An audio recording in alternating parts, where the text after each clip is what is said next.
Cho'pli polda balansirovka qanaqa qilinadi? Bittasini siqib chiqasiz va siz ideal bir расходni ta'minlab berdingiz. Lekin aytishim kerak, men buni o'zim testировать qilganman va ayniqsa santexniklarga tegishli gap. Mana bu zonalar umuman yopilishi kerak emas, постоянно ochiq bo'lishi kerak. Shunaqa qiladigan bo'lsangiz, hech qanaqa savol yo'q, hech qanaqa sizga pretenziya yo'q, siz to'g'ri qilgansiz. Cho'pli pol xudo xohlasa zo'r ishlaydi, doim effektivni ishlaydi va sizda hech qanaqa перебойlar bo'lmaydi. Shuni o'zida 2-3 marta ochilsa, уже вообще buzilib ketadi. Bu именно balansirovочный klapan.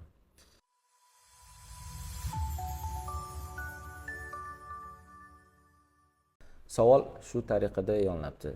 Cho'pli polda balansirovka qanaqa qilinadi? Menimcha ko'proq bu savol bu fallaga tegishli bo'lsa kerak, balansirovkasi. Keling buni bir bu savolga javob berishdan oldin bitta syujet qilamiz, ko'pincha tarqalgan.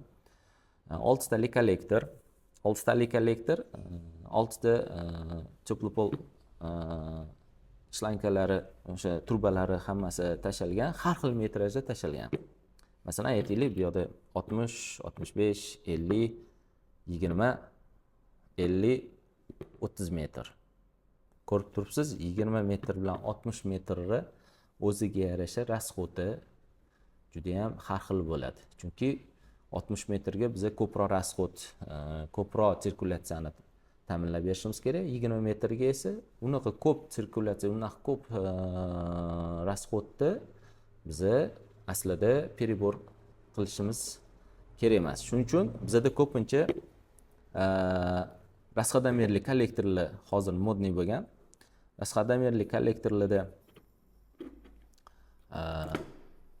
har bittasida bu podacha deysizmi, xohlasangiz podachaga qo'yasiz, xohlasangiz obratkaga qo'yasiz, farqi yo'q buni. Ko'pincha qizil anaqaligini bizga podachaga deb o'rganishgan, shuning uchun qizil va ko'k rangda qilishadi.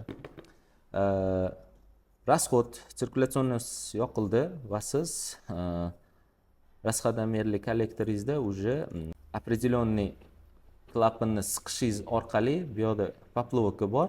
Sizda определенный nima deydi, расходni ko'rsatadi. Masalan, 60 metrga siz 4 litr qo'ymoqchisiz. Bu yerning o'zini har bittasini shkalasi bor. Bunaqasini qo'ysam operator ko'radi, bu yerda ham bor ekan. Har bir shkalada o'zingiz определенный belgilaysiz. 4 litr, haligi 20 metrga esa 2 litr расход yetadi deb. Har bittasini siqib chiqasiz va siz ideal bir расходni ta'minlab berdingiz. Bu kollektorni menga bitta narsasi noto'g'ri ketgan, fikr ko'pchilikda hozir men bu aytgan so'zimdan keyin juda ham kommentariyalar portallab ketsa kerak. Noto'g'ri aytyapsiz, u deyapsiz, bu deyapsiz. Unaqa dezinformatsiya qilmang deb aytishligi mumkin, lekin aytishim kerak, men buni o'zim testировать qilganman. Va bu balansirovka aslida bitta diapazon расходga mo'ljallangan. Va ayniqsa santexniklarga tegishli gap. Agarda sizda sirkulyatsion nasos постоянный bitta napor va bitta объем kuba suvi o'tkazadigan bo'lsa, bu yerdan расходni sizda faqat privodsiz hamma общий zonada faqat bu yerda on off da ishlashi mumkin. Agarda sizda har bitta zonangizda doim o'zgaradigan bo'lsa, yopildi, ochildi, yopildi, ochildi va bu yerdagi расход o'zgaradigan bo'lsa, bu yerdagi расходlaringiz poplovkovoy bo'lgani uchun uni siz boshida ozgina siqib, ozgina ochib qo'ygansiz, bu yerdagi расходlar ham o'zgarib ketadi. Faraz qilaylik, mana bu yerda 3 tasi yopildi. Bu yerda 20 metrligi zonamiz bor, mana bu ikkita 60 metrligi bor. Boshida siz 4 litr расход qo'ydingiz, bu yoqqa 2 litr qo'ydingiz. Qolgan mana bu yerdan общий 6 taga bo'lingan расходingiz уже mana shu 3 ta ochig'idan o'tishni boshlaydi. Va sizda уже 4 litr emas, sizda bunisida 6 litr, 6 litr, mana bunda уже 5-6 litr. Общий расходingiz yana 3 tasiga nagрузка tushishni boshlaydi. Va shunda sizda poplovkovoy balansirovka boshida qilganingiz balansingiz buziladi. Va yana aytaylik, ochilgandan keyin bu уже yana joyiga qaytib tushmaydi ko'pincha va buzilib ketadi. Qaysidir biridan juda ham kamayib ketadi. Уже boshidagi belgilagan расходingiz qaysidir biridan ko'payib ketadi. Shuning uchun men buni doim aytaman, balans qiladigan bo'lsangiz, mana bu zonalar umuman yopilishi kerak emas, постоянно ochiq bo'lishi kerak. Sizda faqat bundan oldin общий kollektoringiz ochildi yoki yopildi. Mana sirkulyatsion nasos bitta rejimda, bitta расходda ishlashi kerak. Shunaqa qiladigan bo'lsangiz, hech qanaqa savol yo'q, hech qanaqa sizga pretenziya yo'q, siz to'g'ri qilgansiz. Teplopolist xudo xohlasa zo'r ishlaydi, doim effektivni ishlaydi va sizda hech qanaqa перебойlar bo'lmaydi. Yana qaytaraman, agarda siz privatlar qo'yib har bitta zonani o'zini ochilib yopilishini ta'minlagan bo'lsangiz, bu kollektor sizda уже расходомерli birinchi belgilagan расходlaringiz birinchi ochilib yopilishining o'zida 2-3 marta ochilsa, уже вообще buzilib ketadi. Shuning uchun buni doim nastroykasini qarab yurish kerak bo'ladi. Agarda sizda bunaqa imkoniyat bo'lmasa, vaqtingiz bo'lmasa, unda sizga haqiqiy balansirovочный kollektorni tavsiya qilamiz. Bu yerda уже mana Kalefiga hozir to'xtalamiz. Mana balansirovочныйsini hozir buni boshqatdan keyingi anaqamizda ulab ketadi operatorimiz. Uni уже разбирать qilamiz. Mana haqiqiy balansirovkaga ham yetib keldik. Agarga sizda vazifa turgan bo'lsa, haqiqiy balansirovka qilishingiz kerak bo'lsa, bu ustunlarga ko'proq tegishli. Buni ham yechimi bor. Kalefi kompaniyasi mahsulotlari haqida juda ham ko'p gapirganmiz. Kalefi o'zi isitish sistemalarini, zaporli armaturalarda doim birinchilardan bo'lib kelgan, birinchilardan ishlab chiqargan, birinchilardan o'ylab topgan, birinchilardan patent qilgan va shunga o'xshagan juda ham ko'p yutuqlarga ega. Ko'p to'xtalmaymiz. Bu yerda kollektor уже nimadan tashkil topganini tushuntirib beraman. Обратка, подача xohlasangiz o'zgartirsangiz bo'ladi, farqi yo'q bu yoqda. No, уже Kalefi aytib qo'yapti bu yoqda подача bu yerdan bo'versin, расходni точный qilib beringlar, balans qilinglar deb. Bizda ko'pincha hozir balansirovочный klapanni обратkaga qo'yishyapti. Bu yerda bunaqa muammo yo'q. Siz обратkaga qo'ydingizmi, подачаga qo'ydingizmi, uni farqi yo'q sizda. Bu ham bitta to'xtalib o'tiladigan joyi.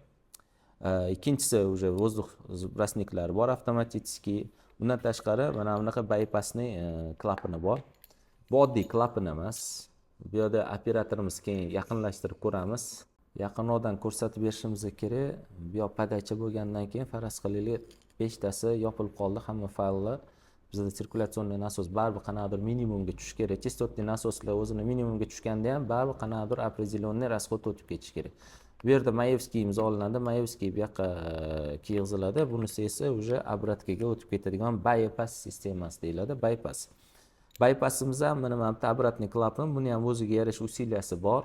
Adashmasam nechadir metr bu yerda yozilmagan, o'zining kitobchasida bor. Mana обратный klapan o'zining prujinasi kerakli differensialniy перепускной klapan vazifasini ham bajarib beradi. O'zini qanaqadir usiliyada уже ochib o'zini bypassli vazifasini bajaradi. Buni ham Kalefi o'ylab qo'ygan va buni yana bitta puxta resheniyani, bitta yechimini deb ko'ra olamiz. Hozir aytganimdek so'zimni davomida bypassimiz bor. Уже bizda bu yerda hammasiga ham har bitta konturni полностью %100 hammasiga teploelektrический привод qo'ya olamiz.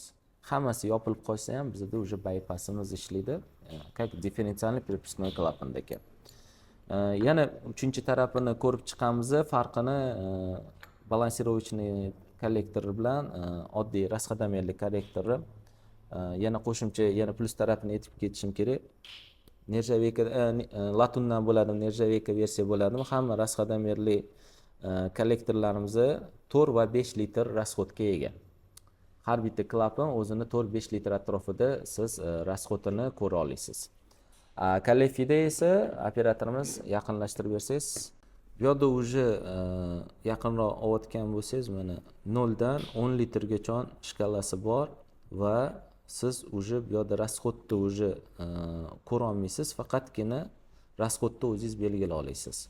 Kerakli расходni, masalan, sizda 60 metrmi, 30 metrmi, 20 metrmi, 70 metrmi, 80 metrmi, har biriga o'zingiz litrajni qo'ya olasiz. 1 litrdan 10 litrgacha xohlagan litrajingizni, расходingizni qo'ya olasiz. Bunda farq qiladigan joyi bu уже %100 balansirovочный klapan hisoblanadi. Balansirovочный klapan hisoblanishini men hozir mana bu yerda tushuntirib beraman. Bu oddiy kran emas, oddiy klapan emas, bu именно balansirovочный klapan. Rasxodi ham shunga yarasha 10 litr minutiga, bu juda ham katta rasxod aslida. 1,2 metr sekundu tezligi mo'ljallangan protok. Va uchini ko'rsangiz, klapanni ko'pincha bu yopiq bitta tugmaga o'xshab turib, klapan ochilib yopiladi. Bu yerda o'zini razrezlari bor. Именно har bir razmerimiz bizda kamera yaxshi olayotgan bo'lsa, men sizga ko'rsataman. Mana bu ochiq holatida 10 litr o'tkazyapti. Agarda uje kamera yopilsa, bu uje 5-6 litr o'tkazadi. Agarda ko'proq yopilsa, ozgina joyi qolsa razrezi, bu uje 2 litr, 3 litr. Va har biri mana yurg'izganimizda, mana buni ichida yurg'izganimizda har bir litrajni o'zimiz belgilay olamiz. Faraz qiling, sizda общий protokingizda 1,5 metr kubchasi bor. Siz o'sha 1,5 metr kubchasi masalan minutiga 30 litr minuti bor. Har bitta 30 litringizni siz o'sha taqsimlay olasiz. Masalan 3 litr, 5 litr, 6 litr hammasi. Va siz o'sha shuni o'zingiz belgilab turib, har bitta faldingizga 5 litr, 3 litr, 2 litr belgilaganingizdan keyin bu o'sha точно ishlaydi. Bu narsani biz juda ham ko'p производительlar bilan ishlaymiz. Juda ham ko'p производительda bunaqa решение yo'q. Именно balansirovka degan решенияsi yo'q.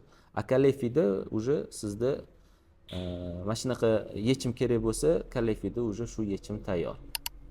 Haqiqiy balansirovочный kollektorni hozir ko'rib chiqdik va bizda har xil ssenariylar bo'lishi mumkin. Hali undan oldingi aytgan savollarimizda radiator va teplopollar qo'shimchasi,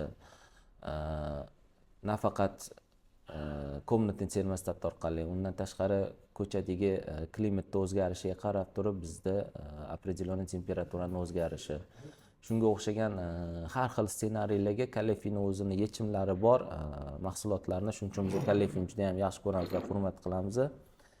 Va har bitta yechimga puxta, har bitta nima deydi, murakkab sharoitga o'zini puxta yechimi bor. Hozir mana sizlarni e'tiboringlarni ikki xil variantini ko'rish chiqamiz. Operator yaqinlashtirib bersangiz. Birinchisi haligi aytganimdek radiator va teplopollar. Bu yerda ikki xil kollektor ko'rsatilyapti. Nasos, termostatiический смесительный клапан, дифференциальный перепускной клапан ham turibdi. Podacha kelyapti.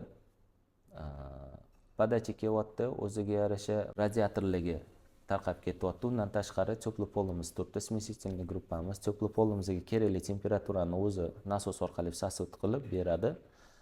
Bu yerda radiator va teplopollarni qo'shish imkoniyati bor. Undan tashqari bizda mana gruppasi bor, nasoslarni ulab qo'yganmiz va har bittasini o'zini datchiki bor. Qanaqa temperaturaga chiqyapti.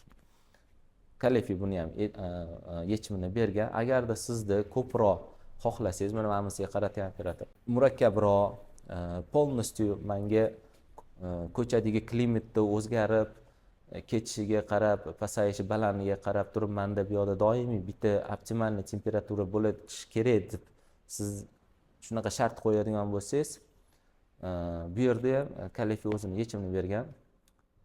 Teplopolga shu podacha обратка turbalar ulanadi. Bu yerda уже трехходовой servomotor turibdi. Смесительный трехходовой клапаны turibdi. Погода зависимый контроллери turibdi. Bunga уже sirkulyatsionni nasos ulangan, servomotor ulangan, datchik temperatura уже подающий liniyalarda. Va undan tashqari ulichniy datchik, komnatni termostatni, uyingizni haroratini sezadigan, ko'chani sezadigan temperaturniy datchiklar termostatlar ulanadi va o'zingiz belgilaydigan rejimingizda ham уже dnevnoy programmatorlari bor. Qaysi kunlari qaysi temperatura bo'lishini уже o'zingiz belgilashingiz mumkin. O'zining displeyi ham bor. Buni ko'proq уже qanaqadir zonalarga, masalan, birinchi etaj, ikkinchi etaj отдельный zona qilmagan bo'lsangiz, buni уже kotelningiz imkoniyati bo'lmasa ham, уже bu yerda pogoda зависимый avtomatikasi bor va shu pogoda зависимый avtomatika orqali siz optimalniy bitta temperaturani doim usha olish imkoniyatiga egasiz. Xonangizning temperaturasini 23 gradus qo'ydingiz, ulichniy datchikingiz ko'chada perepad temperaturalarni уже o'zi ko'raveradi, +10 dan o'sha -30 gacha qanchalik o'zgaraversa, bu yerdan уже servomotoringiz o'zi baland pastini qilib turib o'zi ishlatib beradi. Mana bu уже eng puxta yechim deb o'ylayman hozirgi paytda теплый pol uchun va eng effektivniy решение deb o'ylayman. Bundan effektivnisi hozircha yo'q. Boshqa kompaniyalar ham bunaqa решение berishi mumkin, lekin Kalefi уже bu kichkinagina o'zini bitta kollektorni shkafga sig'adigan darajada olib keltirib qo'ygan. Hurmatli kuzatuvchilar, bugungi chiqishimiz teplый pollarga bag'ishlangan edi. Teplый pollarni farqlashi ozmi ko'pmi bilib oldingiz deb o'ylaymiz. Agarda sizda yana qanaqadir savollar bo'lsa, bemalol bizani lichkamizga yuboring va biz bu savollarni ketma-ketlikda yechib ketishga harakat qilamiz.